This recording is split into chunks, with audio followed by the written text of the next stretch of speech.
Irmãos, boa noite. Saúdo a todos com a paz do Senhor. Estou feliz mais uma vez aqui dando sequência a esse estudo indutivo do Evangelho segundo Mateus. Hoje o propósito é estudar sobre o jejum, um tema muito importante, que está lá no capítulo 6, do verso 16 ao verso 18, com o título Como Jejuar. Então, nesse trecho aqui, Jesus nos ensina muito sobre essa disciplina espiritual, o jejum, né? Meu nome é Silas Fernandes, sou presbítero na congregação presbiteriana Bom Samaritano aqui de Rio Verde, Goiás. Vamos então, irmãos, dar sequência a esse estudo indutivo do Evangelho de Mateus, estudando sobre o jejum. Te convido à leitura da palavra de Deus. Mateus 6, de 16 a 18. Quando jejuardes, não vos mostreis contristados como os hipócritas, porque desfiguram o rosto com o fim de parecer aos homens que jejuam. Em verdade vos digo que eles já receberam a recompensa. Tu, porém, quando jejuares, unge a cabeça e lava o rosto, com o fim de não parecer aos homens que jejuas, e sim ao teu pai em secreto. E teu pai, que vê em secreto, te recompensará. E teu pai, que vê em secreto, te recompensará. Amém? Glória a Deus. Mateus 6, de 16 a 18. Vamos orar ao nosso Deus, ao nosso Pai, vamos pedir a iluminação do Espírito Santo. Eu te convido neste momento. Senhor, nosso Deus, Deus Todo-Poderoso, Criador do céu e da terra, pedimos, em nome de Jesus, que o Teu Espírito Santo nos unja, nos ilumine, guie-nos nesse estudo da Tua Palavra, nos ajude a entender, a aplicar, a obedecer a Tua Palavra, em nome de Jesus. Amém. Irmãos, primeira parte do método indutivo, observação. Várias observações nós podemos fazer aqui nesses 3 versículos da palavra de Deus. Primeira observação: o jejum ele pode ser definido como uma disciplina espiritual de se negar ao corpo o seu sustento por um período a fim de se dedicar à busca de Deus. Podemos definir o jejum dessa forma: por um tempo se abstém de alimento, né? Se nega ao corpo o seu sustento, o alimento, a água. Com qual propósito? De buscar intensamente a presença de Deus? Correto? Sim, a resposta é sim. O jejum ele é uma autodisciplina moral e espiritual, religiosa, né? Como sinal, um sinal triplo, podemos dizer, um sinal de humilhação, um sinal de arrependimento e um sinal de quebrantamento na presença de Deus. É uma disciplina espiritual muito importante que não pode ser negligenciada pelos cristãos, né? Segunda observação, se esse é o terceiro exemplo de piedade exibicionista no capítulo 6 de Mateus, quais são os 2 primeiros exemplos? Nós vimos, ao iniciar o capítulo 6, que nesse capítulo Jesus condena 3 disciplinas, 3 piedades exibicionistas. Essa aqui do jejum é a terceira. Quais são as 2 primeiras que foram condenadas por Jesus? Primeiro, esmola. Segundo, oração e agora o jejum. Então, eram as disciplinas mais importantes da cultura da época de Jesus e Jesus está condenando os erros que havia naquela época, né? Com relação a dar esmola, com relação a orar e com relação ao jejum. Então, nesses 3 casos ocorria esse exibicionismo. As pessoas estavam dando esmolas, mas se iludindo, achando que poderiam enganar a Deus. Elas não estavam ajudando a pessoa que recebia, mas estavam suprindo uma necessidade própria de reconhecimento público, né? Pessoas que oravam em público, nas praças, em voz alta, com as mãos para cima, também com esse mesmo propósito de parecer aos homens e não a Deus. E agora o jejum também, Jesus condena essa mesma prática, né, exibicionista. Terceiro ponto, quando que os judeus jejuavam? Na época de Jesus, como que era o costume, né? Os judeus jejuavam quando? Nós podemos dizer que eles jejuavam no dia da expiação, que era uma data muito importante do calendário judaico. Eles jejuavam no Ano Novo Judaico e nas festas religiosas. Mas também jejuavam em caso de calamidades, em caso de doença, de luto, de guerra, de perigo iminente. Até mesmo em caso de seca. Tem um relato na Bíblia que não estava chovendo e foi convocado um jejum, né? Eles costumavam jejuar na segunda-feira e na quinta-feira. A Bíblia tem vários exemplos de jejum. Selecionei alguns aqui para nossa lembrança, né? Nós temos o primeiro caso, Moisés lá no Sinai, 40 dias de jejum. Temos também o caso de Davi, o famoso caso de Davi, quando o filho dele, com Batseba estava doente, ele faz um jejum. Quando fica sabendo que a criança morreu, ele interrompe o jejum e come. Tem o caso de Esther e Mordecai, né? O tio e a sobrinha, eles fazem um jejum antes de Esther ir falar com o rei. Nós temos o caso de Esdras e Neemias, né? São casos famosos. No Novo Testamento, nós podemos ver o jejum sendo praticado pelos discípulos de João Batista, que faziam jejum frequentemente. Vemos também vários casos do apóstolo Paulo, né? Paulo jejuava bastante. E o mais famoso caso de jejum na Bíblia é o caso de Jesus no deserto, quando ele fica também 40 dias sem comer, né? E sem beber, sendo tentado pelo diabo. Seguindo, na época de Jesus, o que os hipócritas faziam quando jejuavam? Então Jesus está condenando aqui o comportamento hipócrita. O que as pessoas naquela época estavam fazendo quando jejuavam, que receberam essa crítica, essa correção por parte de Jesus? Está aí no verso 16. Jesus disse: quando jejuardes, não vos mostreis contristados como os hipócritas, porque desfiguram o rosto com o fim de parecer aos homens que jejuam. Então o que eles faziam? Eles desfiguravam o rosto, né? Eles se mostravam tristes em público com essa finalidade, que as outras pessoas soubessem: ele está jejuando, olha o tanto que ele está triste, né? Olha o ar de sofrimento no seu rosto, né? Então alguns não se lavavam, outros não penteavam o cabelo, alguns até colocavam cinza na cabeça. Então eram sinais exteriores para mostrar ao público, às outras pessoas, que eles estavam jejuando. E Jesus está condenando essa postura exibicionista, né? Então, o propósito puro do jejum estava sendo desvirtuado e sendo utilizado para uma exibição de falsa justiça, né? Então, uma falsa justiça sendo mostrada para as pessoas, né? Seguindo, o que os discípulos de Jesus deviam fazer quando jejuassem? Então, Jesus condena os hipócritas e ensina os seus discípulos. Está aí no verso 17. Os discípulos de Jesus, o que eles deveriam fazer?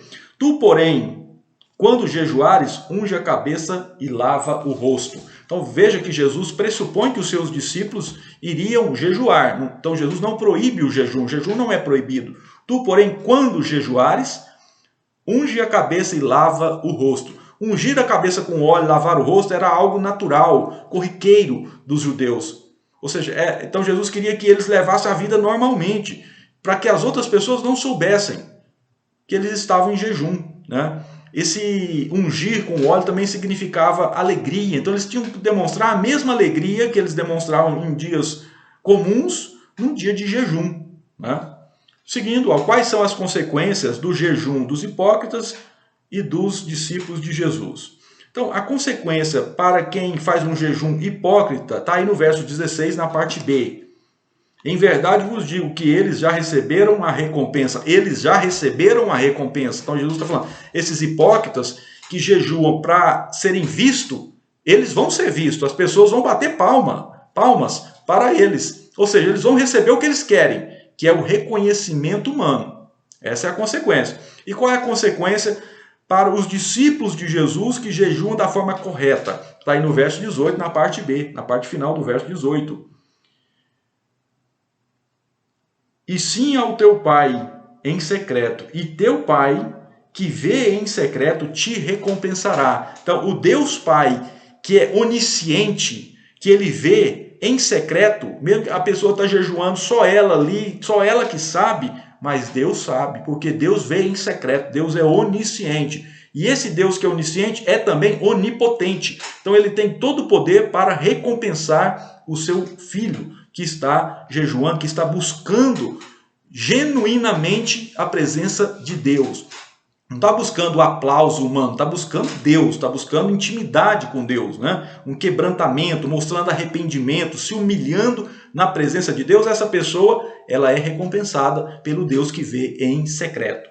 Qual é o mandamento violado pelo jejum hipócrita? Então vamos finalizar essa parte das observações com essa pergunta. O jejum hipócrita, ele viola qual mandamento lá da lei de Moisés? Dos 10 mandamentos, qual é o mandamento violado pelo jejum hipócrita? Pense um pouquinho. Primeiro, segundo mandamento. Está entre o primeiro e o quarto mandamento. Vamos facilitar aqui para os irmãos. A resposta é o terceiro mandamento. É aquele mandamento assim: não tomarás o nome do teu Deus em vão. Porque Deus porque o Senhor não terá por inocente o que tomar o seu nome em vão. Por quê? Porque quando fala o nome de Deus, envolve os atributos de Deus, não é apenas o nome, a fonética, né? São todos os atributos de Deus, toda a essência de Deus. Então, quando alguém faz um jejum hipócrita, essa pessoa está pressupondo que é capaz de enganar a Deus, que é capaz de ludibriar a onisciência de Deus. Deus sabe de tudo, mas a pessoa pensa que ela pode enganar a Deus, falando que está jejuando para buscar a presença de Deus, quando na verdade ela está querendo o aplauso humano. Então, nesse sentido, a pessoa está pecando contra o nome, contra o atributo, contra a essência de Deus, representada aqui pelo nome de Deus. Então é o terceiro mandamento. Onde que está isso, irmãos? Em vários livros, né? Mas eu destaquei aqui a pergunta 113, pergunta e resposta 113 do Catecismo Maior. Se você pesquisar na internet aí, Catecismo Maior de Westminster. É um material maravilhoso, né? Algo realmente abençoador. Quem não conhece, está convidado aí a pesquisar Catecismo Maior de Westminster. São 3 materiais, é a Confissão de Fé de Westminster, o Catecismo Maior de Westminster e o Breve Catecismo de Westminster. Material criado lá na Inglaterra há séculos e que continua abençoando a igreja do Senhor Jesus Cristo. Então, pergunta 113 fala sobre isso, do mandamento que é violado quando há essa falsidade, né? Essa intenção, essa piedade falsa. Segunda parte do método indutivo, que é a parte da interpretação. Primeiro ponto aqui, ó. Os discípulos de Jesus deviam agir normalmente quando jejuavam para que ninguém soubesse a não ser Deus. Nós já respondemos sim. É isso que Jesus está ensinando, que os discípulos dele deviam agir normalmente. Está jejuando hoje? Age normalmente. Lava o rosto, unge o cabelo, a cabeça. Igual você faz todo dia. Não mude a sua rotina. Para que as pessoas não falem, você está jejuando, né? Você está muito triste, está abatido, está magro. Nossa, mas como você está magro, abatido, você está jejuando? Então, o que Jesus está ensinando é isso. Não faça isso. Não perca a sua bênção. Né? Porque se fizer isso, os homens vão te recompensar. O que é melhor, ser recompensado por Deus ou pelos homens? Seguindo, pode usar um ato de disciplina espiritual. É possível, vamos colocar assim, ó, é possível ou pode, nós podemos usar um ato de disciplina espiritual. Por exemplo, a esmola é um ato de disciplina espiritual, a oração também, o jejum, para aparecer aos homens. Nós podemos usar um ato de disciplina espiritual para aparecer aos homens? Não, né? Nós não podemos fazer isso, é pecado. Então, a finalidade não pode ser aparecer aos homens. Agora, nós podemos praticar a esmola, a oração e o jejum e aparecer aos homens? Sim, isso pode acontecer em algumas situações, tipo um jejum público. As pessoas vão ver que você está em jejum, mas a finalidade sua não é aparecer para os homens. O ato é público, mas a finalidade continua sendo buscar a presença de Deus. Outro ponto aqui, ó, a justiça exigida no capítulo 5, quando começa o sermão da montanha, no capítulo 5, fala da justiça, né, que Deus exige perfeição, a justiça, né? Ela nunca pode ser confundida com ostentação de piedade, com fingimento de santidade. Há 2 expressões que nos ajudam a aprofundar. Ostentação de piedade, fingimento de santidade. Então, a justiça exigida por Jesus, ela não pode ser confundida com isso, com ostentação de piedade ou com fingimento de santidade. Sim, não pode ser confundida com isso. É isso que Jesus está condenando aqui. Outro ponto, a justiça transparente ou a justiça verdadeira é formada. Podemos dizer que essa justiça ela é formada pela santidade genuína, pela virtude não fingida e pela piedade sincera.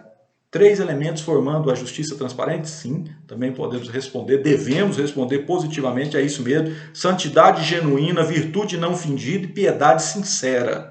Isso forma a justiça exigida dos discípulos de Cristo, né? Outro ponto, os cristãos devem fazer doações anônimas, orar em locais de isolamento e mostrar o mesmo semblante alegre no tempo do jejum. Resposta? Sim. E quando esses atos forem públicos, A motivação não pode ser o exibicionismo aos homens? Correto. Então, regra geral, se ora no quarto.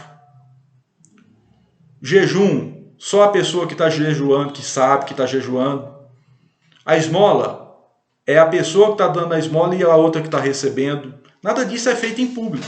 Essa é a regra geral. Agora, em casos excepcionais, essas coisas ocorrem em público. Mas quando isso acontecer, a finalidade não pode ser essa publicidade. Né? Não é fácil, é verdade, mas não pode. Então pode ser em público. Eu posso dar esmola a uma pessoa em público. Mas eu não posso fazer isso só para as pessoas olharem para mim e me aplaudirem. Eu posso orar em público, mas não posso fazer isso apenas para as pessoas, não, como ele ora bonito, como ele fala bem, como ele é eloquente. Né? E também não posso fazer o jejum em público para que as pessoas vejam, mas você é muito piedoso, você é um homem de Deus, você jejua muito, hein? Queria ser como você. Né? Ora por mim. Não, a finalidade não pode ser essa, porque se for, estaremos violando o terceiro mandamento e correndo o risco de tomar o nome de Deus em vão, achando que podemos ser mais inteligente que Deus, enganar Deus, né? Só que Deus é onisciente, é impossível enganar a Deus. Um teólogo chamado Levertov, ele escreveu uma frase muito interessante, ele disse assim, embora os discípulos devam ser vistos praticando boas obras, eles não devem fazer boas obras com o objetivo de serem vistos. Eles têm que ser vistos praticando boas obras, mas não podem fazer as boas obras para serem vistos. Né? Jesus falou, vós sois o sal da terra, a luz do mundo. Então, nós temos que praticar boas obras também em público, até como testemunho. Mas não podemos fazer isso para as pessoas baterem palmas. Temos que fazer isso porque Deus mandou e Deus está vendo. Ele é onisciente, ele é onipotente para nos recompensar, não os homens. Último ponto aqui da interpretação. A hipocrisia no jejum despreza a verdade de que Deus vê as coisas, que Deus não vê as coisas como o homem as vê. Essa hipocrisia do jejum despreza uma verdade bíblica. Que verdade é essa? Que Deus não vê como o homem vê. Deus vê as coisas de forma diferente. Concorda com essa frase? A resposta é que ela está correta. Né? Então, quem faz um jejum hipócrita, ele está desprezando, ele está achando que Deus é igual ao homem, que ele vê só o exterior, mas na verdade a palavra de Deus nos ensina que Deus vê o coração. Então não adianta a pessoa fazer isso, Deus está vendo o coração, Deus está vendo a motivação, está vendo qual é a finalidade verdadeira. E vê que a pessoa está querendo aparecer, querendo se passar por religioso, por piedoso. Última parte, aplicação. O que nós podemos trazer para os nossos dias, né, para nos ajudar na nossa vida cristã? Então, algumas reflexões de ordem prática. Né? O que esse texto nos ensina hoje? Então, 3 pontos aqui que eu destaquei. O que os religiosos fazem hoje para ganhar a fama de piedosos? Na época de Jesus, os religiosos estavam fazendo o jejum, a esmola, orações, para receber essa fama de piedosos. E hoje? O que pode ser... O que religiosos hoje podem fazer para receber essa fama de piedoso, de religioso, de homem de Deus, de ungido? Pus alguns exemplos aqui para nossa reflexão. Essas pessoas podem divulgar na igreja ou nas redes sociais que estão em jejum. Já vi vários casos. A pessoa está fazendo jejum, ela vai na igreja, irmãos, eu estou em jejum, tem tantos dias, ou então vou fazer jejum por tanto tempo, ou na rede social. Eu vou fazer um jejum de 40 dias, vou beber só água. Então você vê até pastor fazendo isso. Ou então, outros casos. Pessoas que usam roupas pomposas para mostrar uma certa piedade ou uma certa autoridade. Né? Pessoas que mudam a entonação da voz para parecer que tem mais poder, que é mais ungido. Né? Pessoas que divulgam todas as boas obras que fazem, tudo que fez para alguém, conta o tempo todo contando, recontando, conta as esmolas, né? Que deu dinheiro para alguém, que ajudou, que deu uma cesta básica, né? Pessoas que gostam de falar que oram muito, eu oro muito, 1 hora por dia, 2 horas, e fica contando isso o tempo todo, espalhando, né? Outras pessoas gostam de falar assim, Deus falou comigo hoje, falou comigo ontem. Deus está sempre falando com a pessoa, né? Se observar no Antigo Testamento, os maiores profetas, Isaías, Jeremias, Deus falava, a palavra vinha para o profeta no ano tal, Depois de 2, 3 anos vinha de novo. Tem pessoas que Deus fala todo dia, toda hora, o tempo todo falando. Não que isso não seja possível, Deus pode fazer isso. Agora, o fato da pessoa ficar contando o tempo todo, ó, Deus falou comigo hoje, falou ontem, Deus fala comigo. Então, isso pode ser, às vezes, pessoas querendo obter essa fama de piedoso, né? Pessoas que procuram os melhores lugares na igreja, né? Aquelas pessoas que são heróis das próprias histórias. Então, os pregadores, isso acontece muito com os pregadores, né? Todo exemplo que ele vai dar, ele é o herói da história dele, né? Aquelas pessoas que gostam de dizer, contar e refrisar que são dizimistas fiéis. Até que ponto não está buscando fama de piedoso? Deus não sabe que ela é dizimista? Por que ela tem que ficar contando o tempo todo? Né? Ou então pessoa que às vezes deu uma oferta especial para a igreja, construiu uma igreja, fez uma doação de um valor maior, fica anos e anos contando aquilo. Toda vez que encontra a pessoa, ela conta, ó, sabia que eu que fiz isso aqui, eu que doei isso aqui. Né? Pessoas moralistas, né? Excessivamente moralistas, pessoas que proíbem, não pode isso, não pode aquilo, não pode assistir televisão, não pode praticar esporte, não pode vestir calça jeans, não pode fazer isso, usar maquiagem, essas coisas. Até que ponto não é essa busca pela piedade externa? Segundo ponto, por que devemos sempre... uma pergunta que nós sempre devemos fazer. Essa pergunta aqui ela é de ordem prática. Nós sempre devemos fazer essa pergunta. Quem eu estou tentando agradar com as minhas práticas religiosas? Você está orando? Quem que eu estou tentando agradar? Te convida para orar em público na igreja. Você vai agradar quem? A Deus ou as pessoas que vão te ouvir? Você vai ajudar alguém na rua, uma esmola. Você está agradando a você, a pessoa que está recebendo a sua esmola ou a Deus? Jejum, mesma coisa. Você está agradando a quem? A Deus, está buscando a Deus, você está se arrependendo dos seus pecados, você está reconhecendo, confessando, você está se comprometendo com Deus a abandonar aquele pecado? Ou você está fazendo isso, ou eu estou fazendo isso, para agradar as pessoas? Então é uma pergunta muito importante. Quem que eu estou tentando agradar com minhas práticas religiosas? E a última questão, você pratica a piedade na intimidade secreta da presença do Senhor? As pessoas ficam sabendo quando você está jejuando ou não? Nós encerramos aqui, irmãos, este estudo indutivo, Mateus capítulo 6, de 16 a 18. Se Deus permitir, na semana que vem queremos estudar sobre os tesouros no céu, um texto também muito bom, que é aquele texto que fala, onde está o teu tesouro, aí estará o teu coração. Muito profundo. Eu agradeço a você que está nos acompanhando e peço e oro a Deus que continue te abençoando. Use esse material no seu pequeno grupo. Se ainda não se inscreveu no canal, se inscreva, nos ajude a divulgar. Ative aquele sino, né, que toda vez que eu publicar mais um vídeo, você vai ser avisado. Eu te agradeço, que Deus te abençoe e tenha uma noite na presença do Senhor, uma semana abençoada. Em nome de Jesus.